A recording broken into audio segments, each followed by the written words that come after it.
मेरे साथ बोलिए, भारत माता की। मेरे साथ प्रचंड आवाज से शिवाजी महाराज का जयकारा लगाएंगे। जय जय जय जय जय शिवाजी, जय जय जय जय जय भवानी। मंच पर उपस्थित महाराष्ट्र के सम्माननीय मुख्यमंत्री श्रीमान देवेंद्र फडणवीस जी, महाराष्ट्र के पूर्व मुख्यमंत्री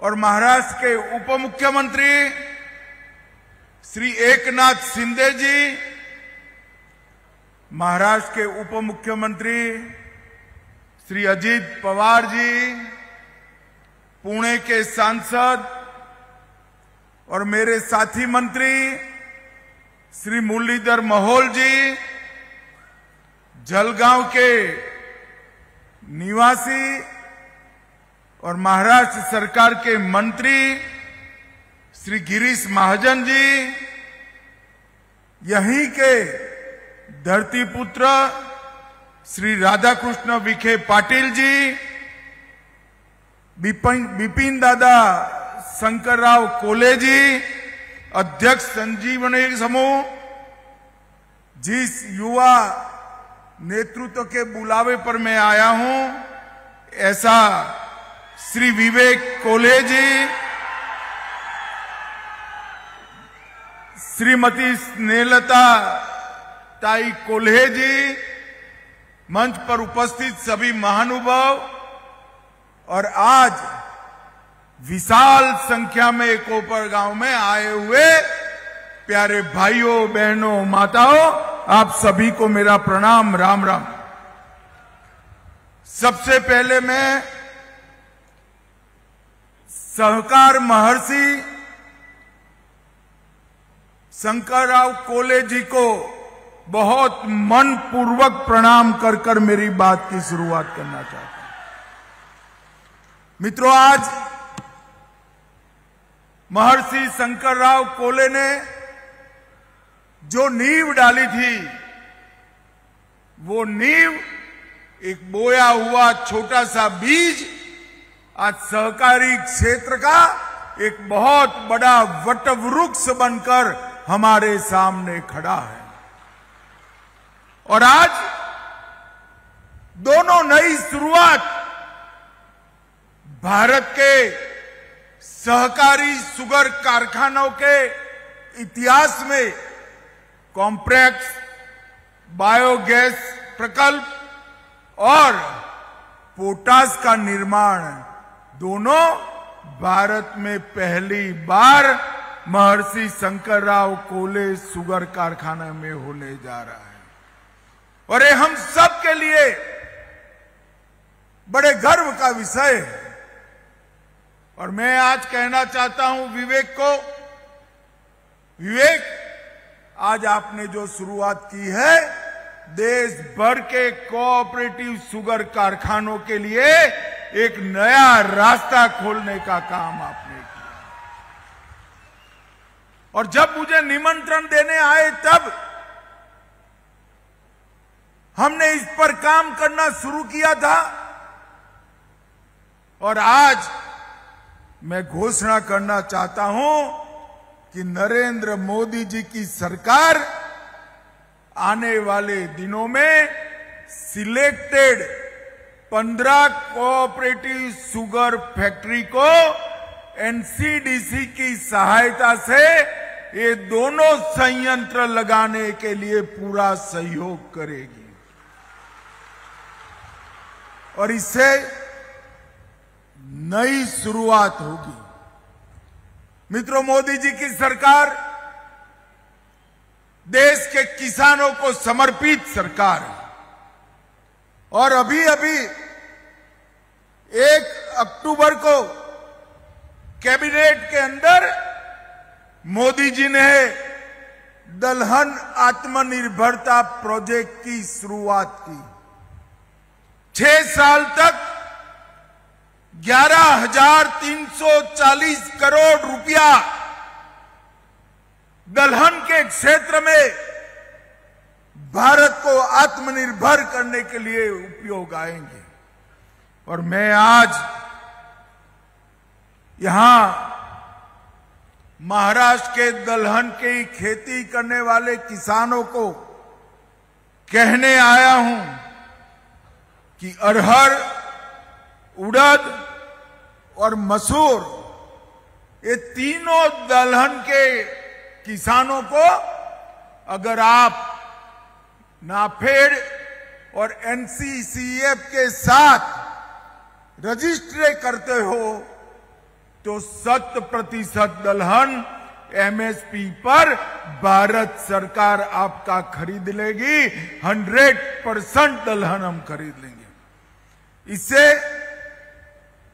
हमारे महाराष्ट्र के किसानों को भी फायदा होगा।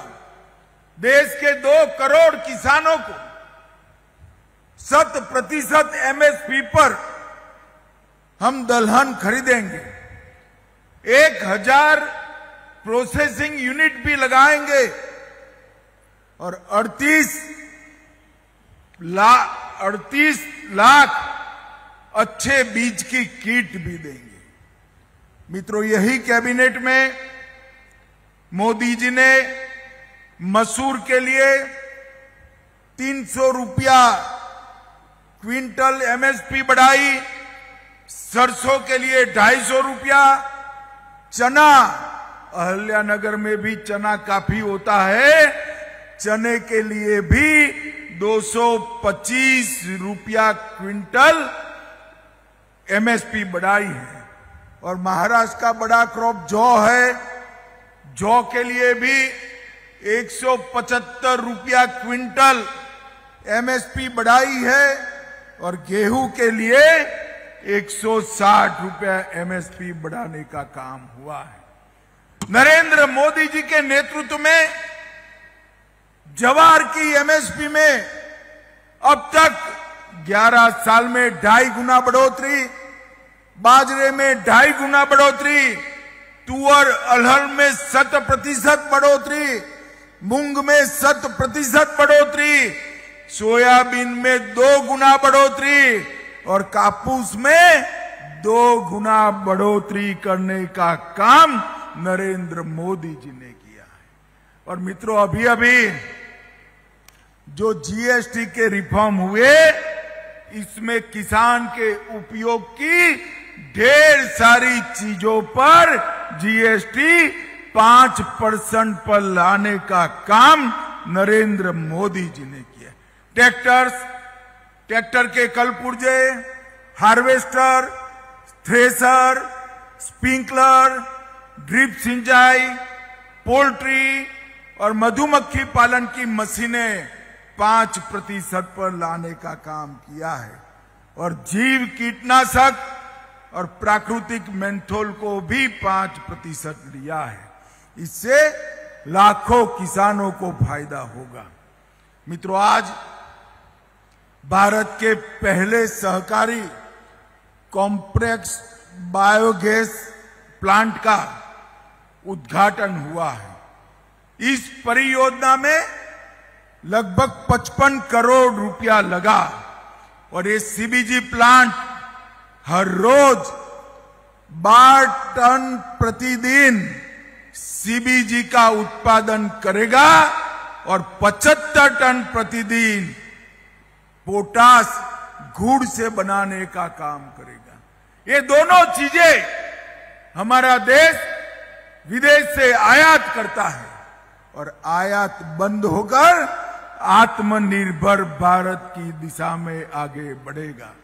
मैं विवेक भाई को इसलिए भी बधाई देता हूं, उन्होंने प्लांट तो डाला मगर उसके पहले इसके बिक्री के लिए गेल, बीपीसीएल, इफको, क्रिप्को, राष्ट्रीय केमिकल फर्टिलाइजर, ये सब में एग्रीमेंट कर पूरा मटेरियल बेचने की व्यवस्था वो अपने आप कर चुके हैं। और सक्रिय सर्कुलर इकोनॉमी, चक्रीय अर्थव्यवस्था का एक आदर्श उदाहरण शंकरराव कोल्हे साकर कारखाना बना है। मित्रों, मैं आज यहां से देश भर के कोऑपरेटिव साकर कारखानों को कहना चाहता हूं कि हमने इथेनॉल के प्लांट मल्टी डायमेंशनल बनाने की जरूरत है और इसके साथ साथ ये सारी व्यवस्थाएं, अगर एक संपूर्ण साकर कारखाना बनाना है तो ये सारी व्यवस्थाएं बनानी पड़ेगी। मित्रों, मैं आज देवेंद्र जी और अजीत दादा और एकनाथ जी को भी कहना चाहता हूं, सहकारी साकर कारखाने की शुरुआत महाराष्ट्र ने की थी।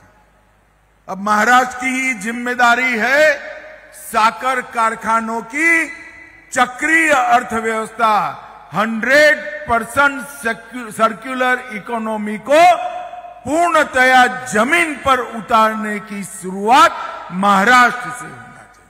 महाराष्ट्र सरकार भी इसमें मदद करे, भारत सरकार भी मदद करेगी। और ये जो उदाहरण यहां पर विवेक कोल्हे ने बनाया है, ये उदाहरण महाराष्ट्र की सभी अच्छी शुगर मिलों के अंदर एग्जाम्पल बनकर हमें वहां प्लांट करना चाहिए, जिससे आने वाले दिनों में शुगर मिलों को चलाने का बहुत अच्छा फायदा हो। भारत का पहला जूस टू इथेनॉल प्लांट भी यहां बना था, मगर मैं आज यहां कहना चाहता हूं कि हर शुगर कारखाना जो मुनाफा करता है, हमारे फलों के प्रोसेसिंग का काम भी करे। इससे फलों की खेती भी बढ़ेगी और शुगर कारखाना का एक प्रकार से मुनाफा भी बढ़ेगा। संजीवनी ग्रुप ने हरित ऊर्जा और स्थिरता के क्षेत्र में भी बहुत पहल की है और बहुत सारे महिला स्व सहायता समूहों को सशक्त करने का काम किया है। इससे 100 पैक्स को भी जोड़ा है, 1000 किसानों के लिए बायोफ्लॉक मछली पालन की भी शुरुआत की है और 20,000 छात्रों के लिए संजीवनी यूनिवर्सिटी की भी स्थापना हुई है। मित्रों, भारत का सबसे पहला ग्रामीण कॉल सेंटर भी यहीं पर स्थापना हुई और कई लोगों को रोजगारी देने की शुरुआत हुई है। भाइयों बहनों, नरेंद्र मोदी जी ने सहकारिता क्षेत्र की स्थापना कर देश की ग्रामीण अर्थव्यवस्था को एक नया जीवन देने की शुरुआत की और जो सहकारिता क्षेत्र के भविष्य पर सवालिया निशान लगे थे, वो सारे सवालिया निशान आज 3 साल के कालखंड में समाप्त हो गए हैं और सहकारिता क्षेत्र देश का मजबूत क्षेत्र बनकर आज उभर रहा है। ये हम सब के लिए आनंद का विषय है। मित्रों, मोदी जी ने एक आह्वान हम सभी का किया है, स्वदेशी चीजों के उपयोग का आह्वान। आज यहां पर इतनी बड़ी मात्रा में किसान भाई बहन आए हैं, तब मैं सभी को करबद्ध विनंती करने आया हूं। हमारे नेता नरेंद्र मोदी जी ने कहा है, अगर 140 करोड़ की जनता ये तय कर लेती है, देश का हर व्यापारी अगर तय कर लेता है कि हम ना कोई विदेशी वस्तु का उपयोग करेंगे, ना कोई विदेशी वस्तु का व्यापार करेंगे, तो 140 करोड़ देशवासियों की परचेज से, इनकी खरीदी से हमारे अर्थतंत्र को बहुत बड़ी गति मिलने वाली है। भाइयों बहनों, मोदी जी देश के अर्थतंत्र को 11वें नंबर पर से 4थे नंबर पर लाए तीसरे नंबर पर जाने के लिए हम बहुत नजदीक हैं, मगर दुनिया में एक नंबर बनना है तो स्वदेशी के अलावे कोई चारा नहीं है। देश के सभी लोगों ने स्वदेशी को अपनाना चाहिए। भाइयों बहनों, आज मैं बहुत सारे कोऑपरेटिव लीडर यहां बैठे हैं, तब एक पेड़ मां के नाम के अभियान को भी दोहराना चाहूंगा। नरेंद्र मोदी जी ने हर एक व्यक्ति एक पेड़ धरती मां के नाम और एक पेड़ अपनी मां के नाम, 2 पेड़ बोने का संकल्प लेना चाहिए। इससे आने वाले दिनों में इस जलवायु परिवर्तन और ग्लोबल वार्मिंग की जो चुनौतियां हमारे सामने खड़ी है, उससे बहुत मदद मिलेगी। मित्रों, अंत में मैं फिर से महर्षि शंकरराव कोल्हे जी को बहुत मनपूर्वक प्रणाम कर कर याद करना चाहता हूं और बिपिन दादा और विवेक को बहुत मनपूर्वक अभिनंदन करना चाहता हूं कि नई शुरुआत आने वाले दिनों में देश भर के शुगर कारखानों के लिए एक नया रास्ता खोलने वाली होगी। और आपकी ये शुरुआत विवेक जी, शंकर राव जी के योगदान की तरह ही बहुत लंबे समय तक कोऑपरेटिव सेक्टर याद रखेगा। आप सभी का बहुत बहुत धन्यवाद। भारत माता की, जरा जोर से बोलिए, भारत माता की।